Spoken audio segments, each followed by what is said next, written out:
Andrew, obviously disappointing night. Where do you feel it went wrong? I think they're a pretty simple game. Ultimately, we didn't use the ball well, and we really struggled to defend behind our turnovers. That's as simple as it is. Statistically, the game's fairly even on most accounts. We generated enough entry, but really skill level wasn't at AFL standard, and we really struggled to defend behind those turnovers. So they scored 9 goals in the back half. It's as simple as that, really. So skill and defensive intent and system. What do you think was behind the lack of skill execution tonight? I think we're seeing a team and a group that they're trying, they're working hard, but they're clearly just in such a void of confidence and whatever that is. But you look at that first quarter tonight, and it was a pretty dominant quarter of football. We go down quarter time down on the scoreboard, and I just think it's hurting deep in the souls of our players when that happens a little bit. It's a tricky position that we're in, that we're showing signs of we are getting better and we're playing some good football, but we're not getting reward for that on scoreboard, which is ultimately what we play for and what we're judged on. So it's although we spoke about at quarter time the game looked good for us, but the players still look at the scoreboard and see us down. So that's the challenge. And then quarter two was an arm wrestle, a battle, was reasonably even. In quarter three, we just got scored against far too easily. So without putting words into your mouth, it sounds like you're saying it was a mental battle for the players more than anything, especially at quarter time. How do you look to try and overcome that then in the future, so that when they're down like that, they don't sort of not give up, but struggle to take that next step and still be in the game? Yeah, we didn't give up. It wasn't a sense of giving up, but it was our ability to work through those scenarios. We're unable to do that at the moment. I think we're seeing that all year. We're aware of the problem. We're working hard to fix and find the solution. It's not an easy one. It's going to take time. It's going to take leadership. It's going to take an all-in approach to get out of this position that we're in as a club. It was a huge first half from Reid. What did you make of that? And then the third quarter, when that heart attack came, how do you think he handled that? I thought Harley was by far our best player tonight. I loved the way he went about it. I loved his team first approach, the way he attacked the ball. He was inspirational to his teammates. I love the way he went about it. Yeah, it seemed like, especially in that first half, he just threw the team on his back. Yeah.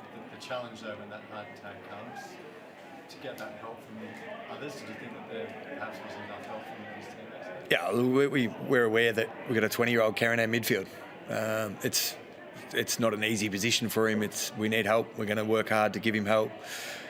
Did a few things in the last quarter to give him a couple of different looks, and he's fighting his way through it. What did you make? You went straight to him at three-quarter time. What was the message that you gave him?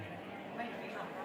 Yeah, it was we were planning on how we were going to keep him in the game quarter four. So that's all it was. We were just really clear on what we we're trying to do to keep him in our game and help us try and win. What did you make when he went into attack?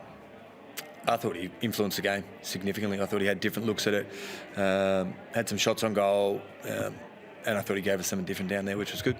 What's it like when you still need him so much in the midfield that the hard tag's there? Attack's an option, but then you lose that real drive from the midfield. How's that for you as a coach? Yeah, so it's a difficult position at the moment, but as a team we have to find more people and players and ways to not rely on one person. There's no AFL team ever that relies on one player to be good. So we're going to keep working hard to find and create players that can keep influencing the game. Are you worried, though, that results like that are going to make it hard to keep him long-term? I think if you see Harley the way he's invested, he's absolutely in, and he's a competitor. He's wanting to do everything to get this club out of this position. So, nobody likes losing. I appreciate that part of it. We all sick to death of it, to be honest. But we're the only people that can make a change. So it's people inside the four walls that can get us out of here, and we have to do it together. That void of confidence that you spoke about, Andrew, what does your experience in footy tell you is required to get over that? Yeah, it's just simple. Like that, it's just you just have to do the work. That's as simple as it is. We we have to keep creating a culture that people want to do the work, they're invested, they care about each other, they care about the team, and no one else can do it for you. That's all it is. So we'll just keep doing the work. We'll keep finding the right people and that want to do the work and build. There's another team that played really fast and their leg speed, again, like GWS in some ways, seemed to expose you. Is that an issue for you, do you think? Yeah, look, I think you're right. I think as the game went on, we struggled to get any pressure on the ball. Like it's a challenge for us. We're working through it. But yeah, we need to be able to pressure the ball better than we did. First quarter, we were, close to 2 in our pressure rating. Quarter 4, we're below 1.5. Like it's a serious drop, and you get what you get.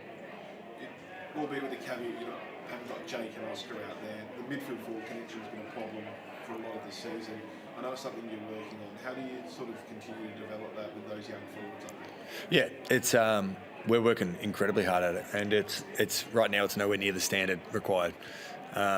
We it was almost comical, some of the errors tonight that we made going forward, and it's tough, but we have to keep training it. We have to keep building the connection, understanding the roles and requirements from everyone, and then we'll work on the skill element as well.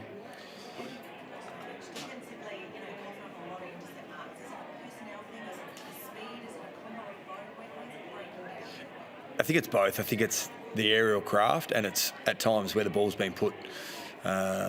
We've got to work harder to put the ball to our forwards' advantage.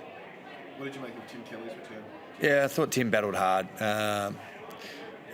Probably didn't have a huge influence on the game, but I thought he worked hard.